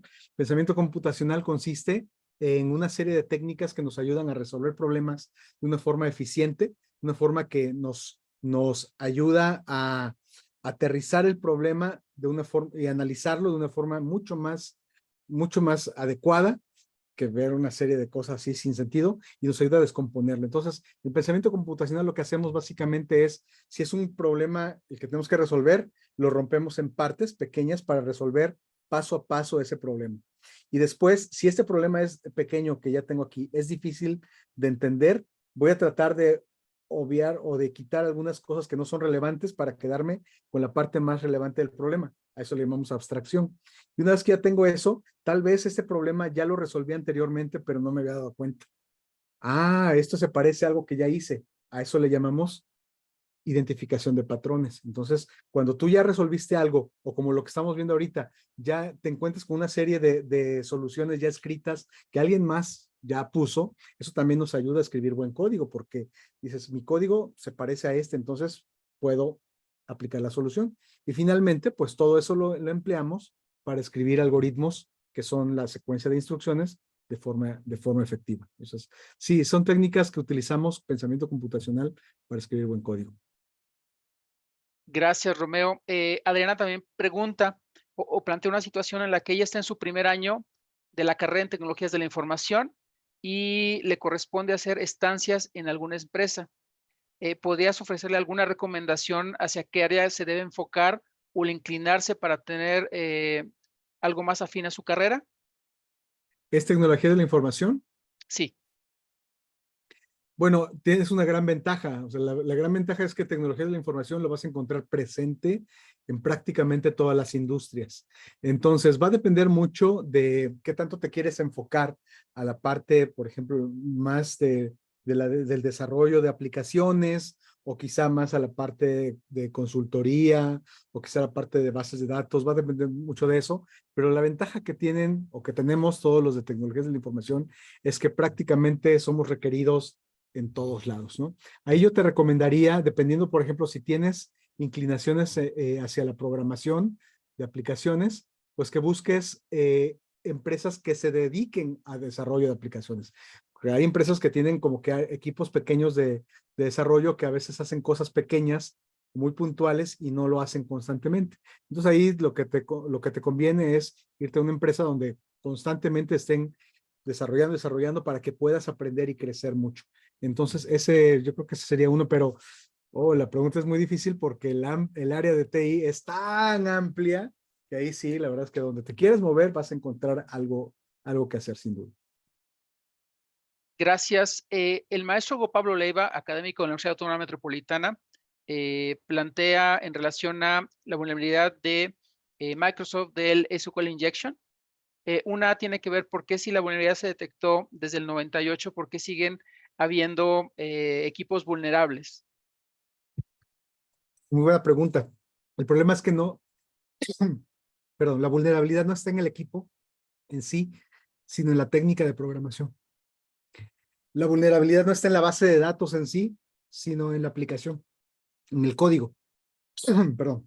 Entonces, eso quiere decir que mientras exista una aplicación, fíjense, es importante, mientras exista una aplicación o bueno, un lenguaje de programación que permita la concatenación para armar una cadena y que se pueda enviar a la base de datos, va a existir esa vulnerabilidad. Eso quiere decir que prácticamente todos los lenguajes lo van a permitir. Entonces, no es un problema del servidor en sí, es un problema de quien desarrolla la aplicación, independientemente de la base de datos que tenga. Entonces, sí, más bien es aprender la técnica en el lenguaje que uses para no caer en el problema de SQL Injection. Gracias. En este mismo tema, el profesor menciona la importancia de, por ejemplo, utilizar cierto tipo de buenas prácticas como el no usar nombres sobrios para las tablas, para los campos, el usar usuarios con mínimo privilegio, no utilizar los de administración, que siempre pueden poner mayor facilidad para ese tipo de vulneraciones. Coincido totalmente y gracias por ese comentario, porque al final no es una sola la solución, sino que generalmente lo que hacemos en seguridad es aplicar una técnica, un principio que se llama defensa en profundidad, que es no solamente una solución, sino una serie de defensas que nos ayudan justamente a tener una protección más completa. Algo que tiene que ver con la academia, quiero conectar 3 preguntas que están en la mesa. Alguien pregunta en el chat o comenta, implementar seguridad a veces es complejo en ambientes donde los tiempos de ejecución son críticos. ¿Algún libro que recomiendes para eso? Y alguien más comenta, para un estudiante en el que sus profesores no le revisan la seguridad, ¿qué tan importante es aprender estos temas? Ok, bueno, la segunda pregunta, que es la que se me quedó más rápido.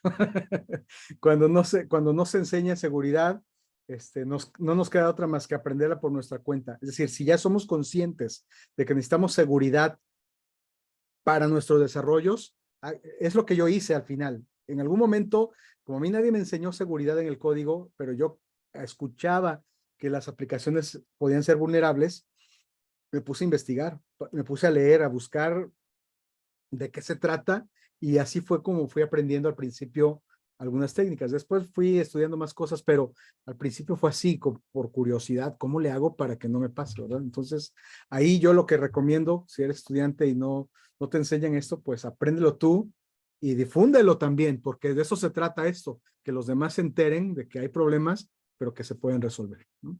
Y en la primera pregunta, que creo que era...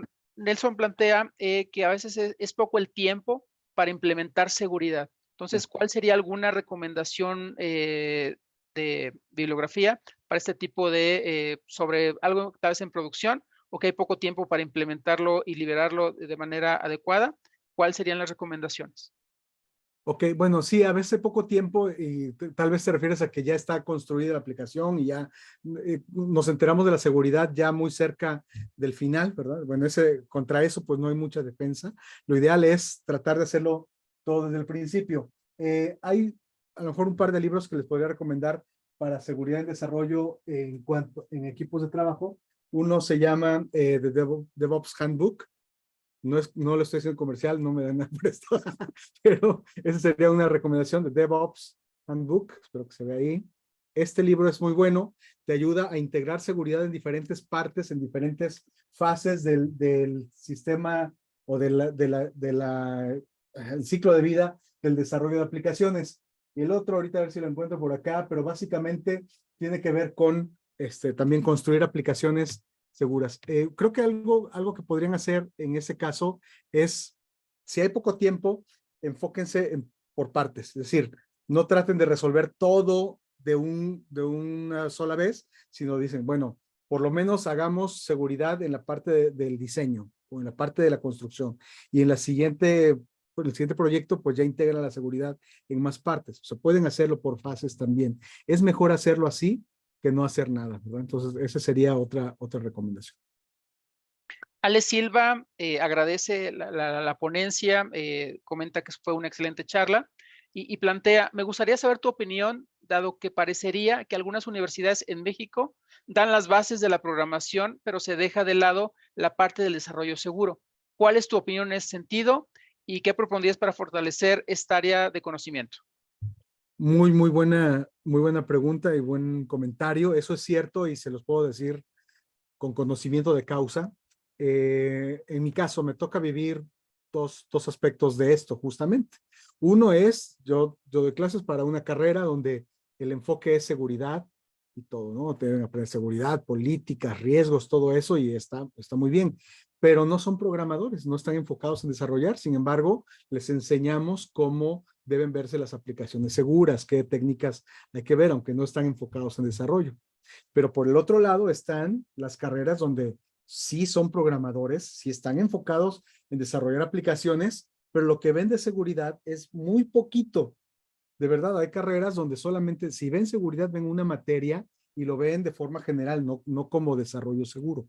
Entonces, creo que hay una área de oportunidad muy, muy grande ahí en todas las universidades o en la gran mayoría de las universidades, no solo en México. Yo creo que ese es un problema que lo tenemos en todo el mundo, en las universidades. Necesitamos replantear nuestros planes de estudio y también enseñar a programar, pero desde el principio ya hablando de temas de seguridad, no como una materia separada, sino así como yo enseño a programar a mis alumnos, les enseño cómo escribir una condicional con if, cómo escribir un ciclo con for, con while, etcétera. En ese momento debo explicarles lo que puede pasar si no escriben el código adecuadamente y las vulnerabilidades que pueden traer. Es decir, no deberíamos estar enseñando seguridad por separado. Deberíamos estarlo teniendo ya integrado como parte, así como enseñamos que una variable se debe declarar e inicializar, también debemos enseñar que una variable se tiene que cuidar de cierta forma para que no sea abusado el dato que está en ella, ¿no? Entonces, sí hay que replantear la forma en que estamos enseñando la programación en todos lados. Esto es un problema general. Gracias, Romeo. La doctora Anaibi plantea seguridad y privacidad desde el diseño. ¿Qué tan listos estamos para combinarlos? ¿Qué tan listos estamos? Bueno, la verdad es que tenemos todos los elementos para hacerlo. Lo que pasa es que a veces nos falta voluntad. Por ejemplo, seguridad y privacidad del diseño es algo que nosotros vemos en la parte técnica como algo que se conoce como modelado de amenazas. Ese modelado de amenazas tiene años que lo tenemos disponible. Las técnicas de modelado de amenazas. Por aquí también tengo libros de modelado de amenazas que hablan justamente de qué es lo que le puede pasar a la aplicación si no se diseña correctamente desde el principio. El problema está, y vuelvo a lo mismo, en que desconocemos que existen esas técnicas.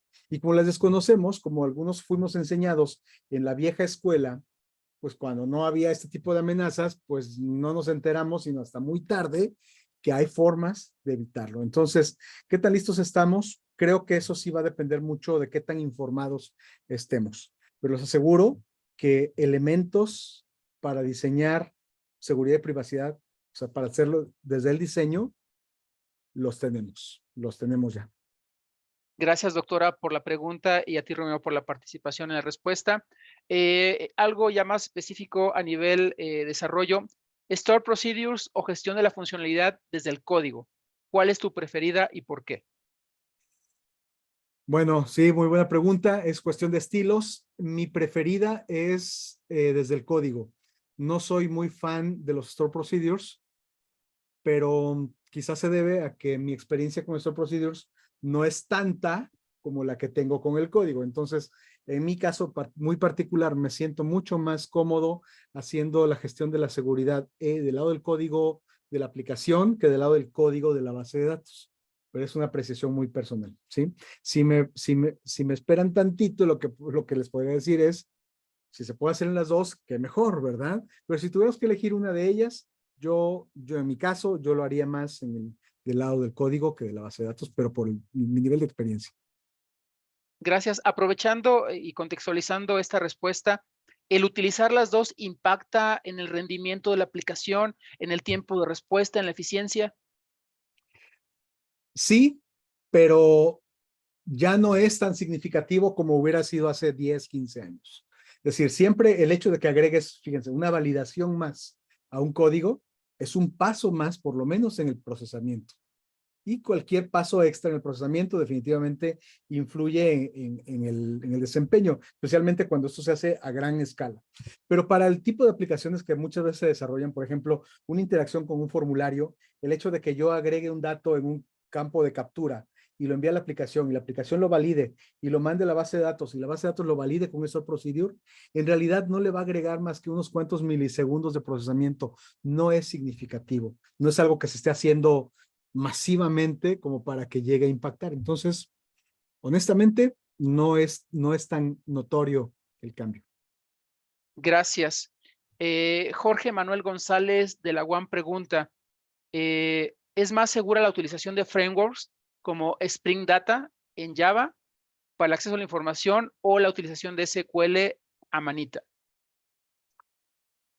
Bueno, sí, no, definitivamente, sí, en el caso de los frameworks tienen una gran ventaja. Generalmente los frameworks, como el caso de Spring, de Hibernate, que están hechos para manejar la persistencia de los datos de una forma mucho más eficiente y a veces mucho más segura también, es preferible a tener que hacerlo desde cero. Se los digo también con todo conocimiento de causa por experiencia. Yo comencé haciendo mucho de lo que aprendí de código seguro a mano, desde cero, con mis propias validaciones, aplicando expresiones regulares, yo desde cero. En algún momento descubrí que alguien nos había hecho el favor de poner esas validaciones en algún framework.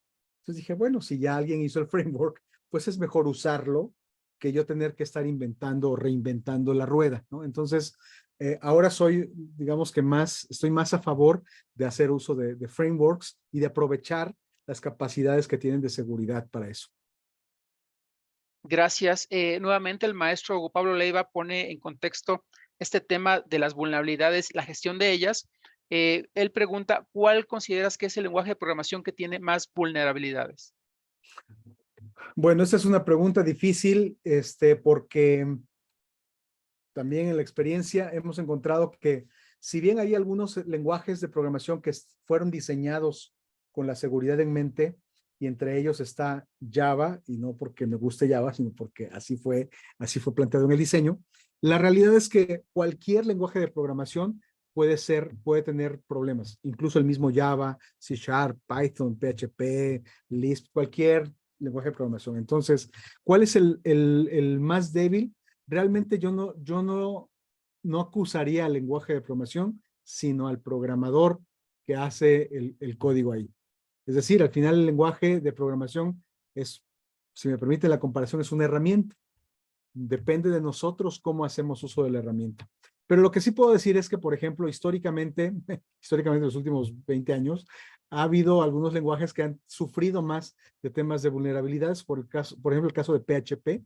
PHP es un lenguaje en el que la misma facilidad para escribir el código ha hecho que los programadores dejen vulnerabilidades en el mismo. Pero no porque PHP sea inseguro, sino porque como es tan fácil programar en PHP, con 3 líneas de código ya tienen algo funcional. Bueno, se les olvidó la 4ª línea para asegurarlo. Así de simple, ¿verdad? Entonces, no es tanto el lenguaje, pero sí algunos lenguajes han tenido ese tipo de detalles como PHP. Mencionaste metodologías de verificación de vulnerabilidades como la que ofrece OWASP.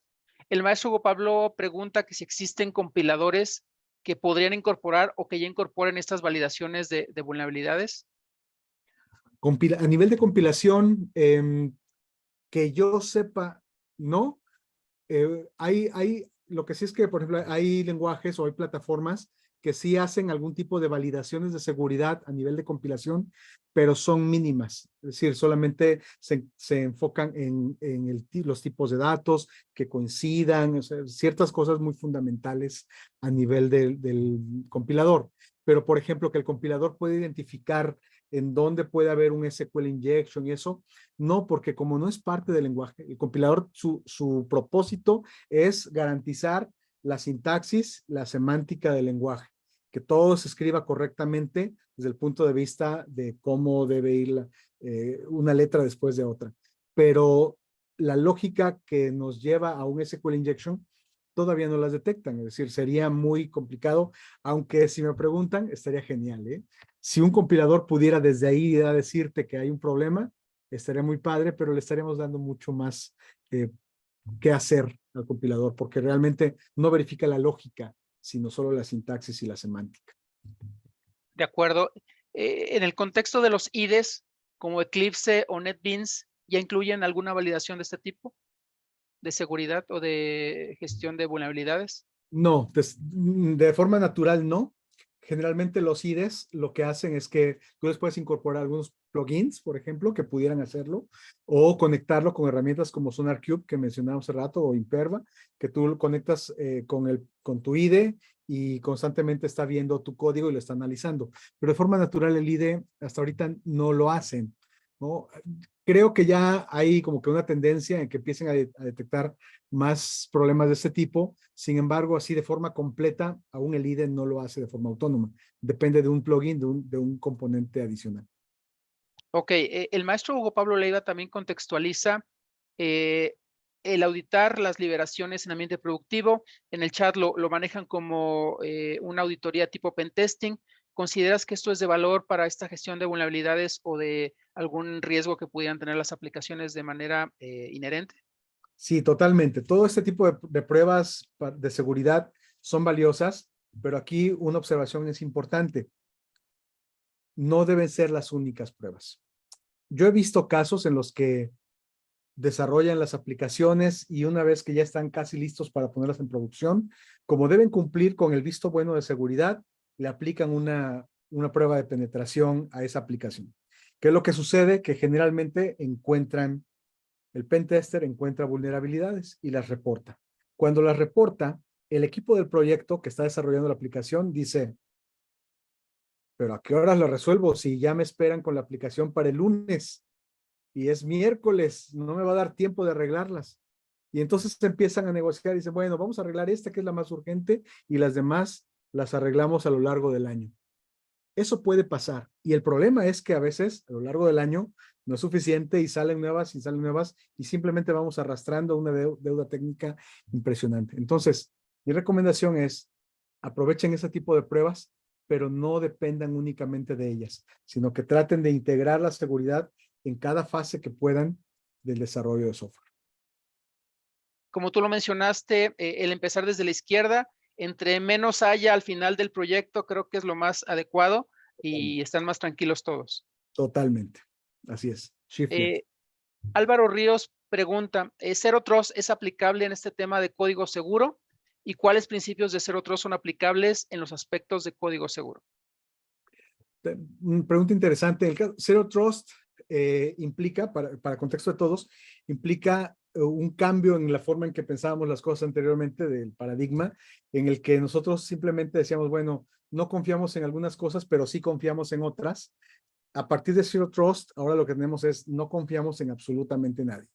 En el caso de código seguro, sí podemos aplicar algunos principios de Zero Trust. Por ejemplo, cuando decimos yo no confío, y se oye feo, pero no confío en el desarrollador.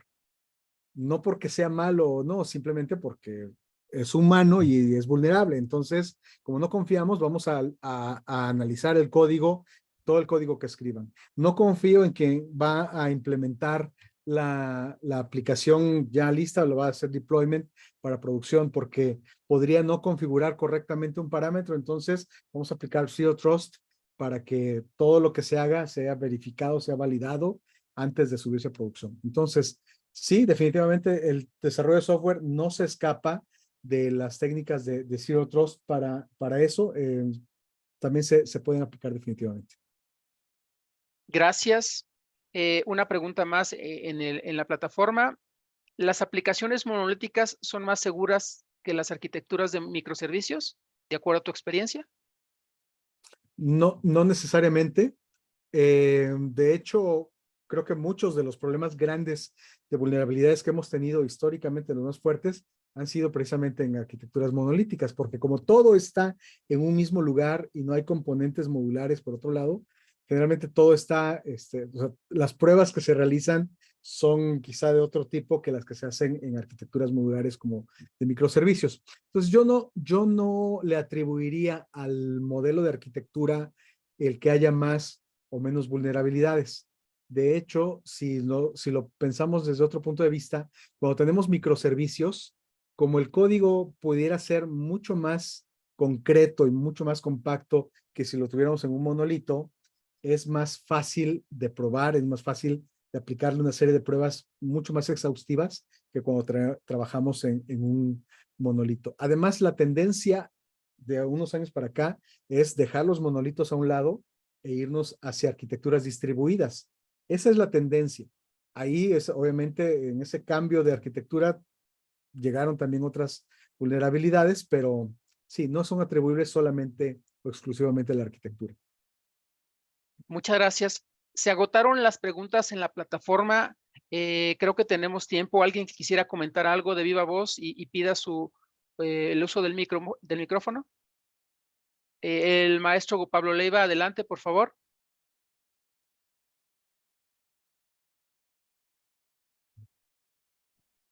¿Ya está activado? Sí, ya lo escuchamos. Ahora, Buenas tardes. es una pregunta muy interesante toda la práctica, porque sí, en general es cierto. Aquí en la universidad, en las academias, lo que importa es acabar el temario y que aprendan a programar. ¿Cómo? ¿Quién sabe? Pero que funcione primero, lo importante es que funcione. Ya que funcionó, la seguridad vendrá después, si acaso hay tiempo. Eso es cierto en muchas academias. Una pregunta, ahorita está muy de moda la inteligencia artificial y el famoso ChatGPT. Pregunta obvia, ¿el código que produce es seguro? Imagino que no, pero ¿qué opinan? ¿Es un programa de cosa? ¿Lo que produce es seguro? Gracias, Hugo. Muy buena pregunta. Originalmente, digamos que no necesariamente seguro. Cuando nosotros pedimos código a ChatGPT, lo que yo recomendaría, si lo van a utilizar así, es que en el prompt especifiquen que les dé una versión del código que sea segura. Es decir, por naturaleza no se los va a dar necesariamente. Es más, pues muy probable que les ponga un ejemplo muy simple porque así fue entrenado, pero si ustedes especifican en el prompt que el código se los dé de forma segura, ChatGPT sí les da la versión segura de ese código. Entonces, sí puede funcionar así. Entonces ya me quedé sin trabajo. No, imagínate, no, también estoy pensándolo seriamente. Sí, muchas gracias. Gracias, Hugo, gracias. Gracias, profesor. ¿Alguien más que quiera solicitar el micrófono? Como orden.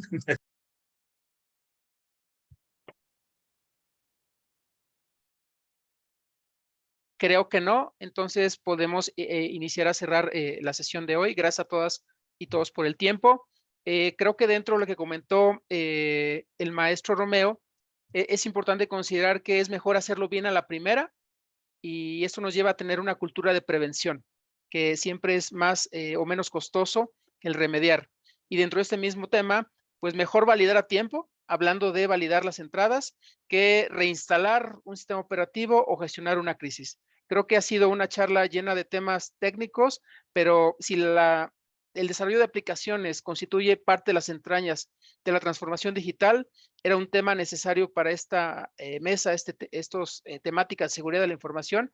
Y gracias, maestro Romeo, por habernos apoyado con esta conversación el día de hoy y está convidado para apoyarnos en el futuro si usted está de acuerdo. Perdón, por ahí está levantando la mano Héctor Guzmán. Adelante, por favor.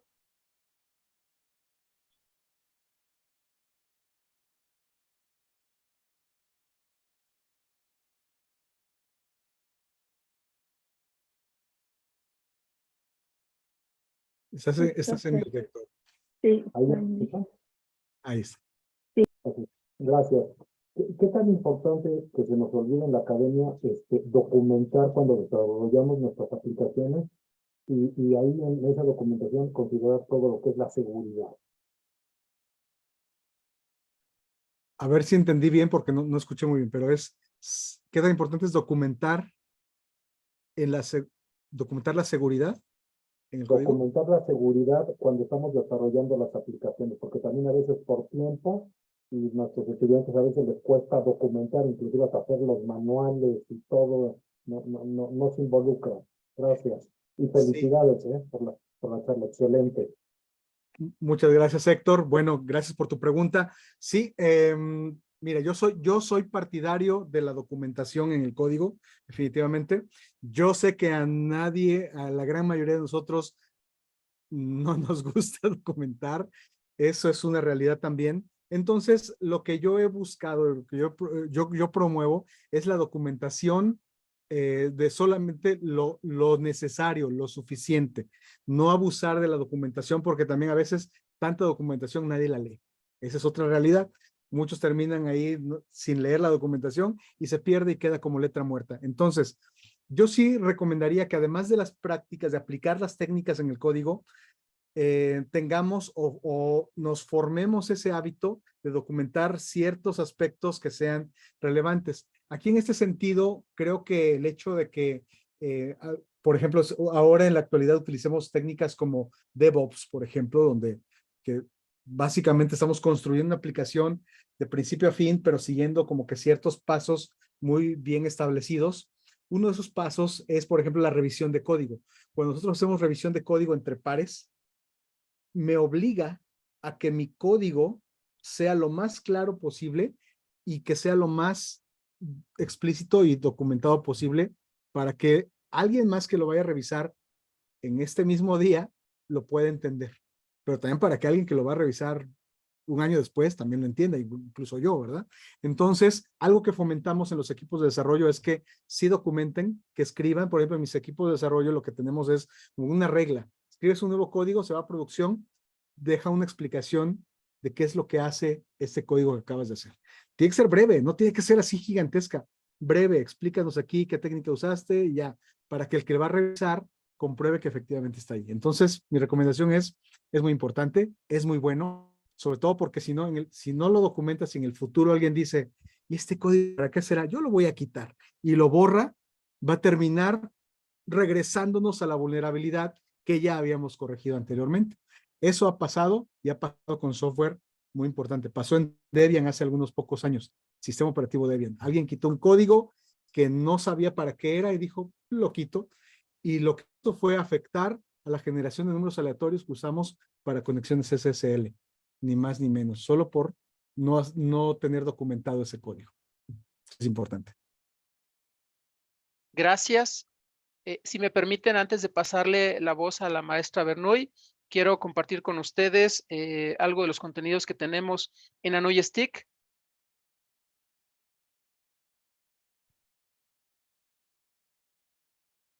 Dentro de esto, de que la curiosidad genere el aprendizaje, tenemos en los próximos días webinars organizados por el grupo de mujeres en TIC. El día de mañana, bajo el marco del Día Internacional de la Mujer en la Ingeniería, hay un conversatorio a partir de las 11 de la mañana. Si quieren acompañarnos también, están cordialmente invitados.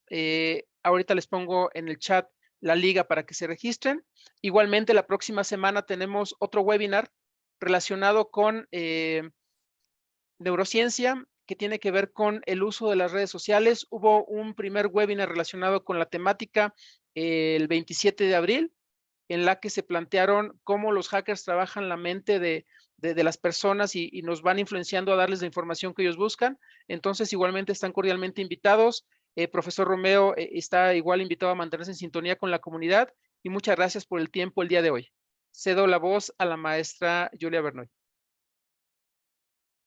Muchas gracias, Gabriel. La verdad es que ha sido un tema súper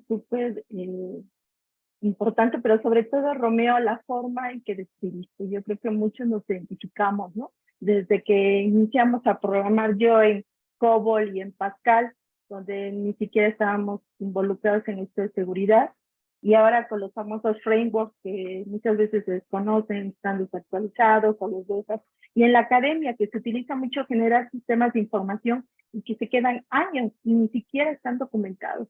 Entonces yo creo que nos llevamos muchas cosas de tarea, entre ellas el informarnos, como bien dices, el trabajar en conjunto, desarrolladores, el área de seguridad, de quién nos podemos apoyar, cada esas redes de comunicación, por lo menos en la UNAM, tenemos esa actitud de tener esos grupos de trabajo y poder entre nosotros apoyarnos en cuestión de desarrollo de sistemas, más ahora con lo de la pandemia, digitalizó y se automatizó muchos procesos y bueno, un paso muy importante, ¿no? Los datos que se están generando, tanta información, cómo se está tratando, ¿no? De qué forma podemos asegurarlas en estos sistemas de información en las universidades.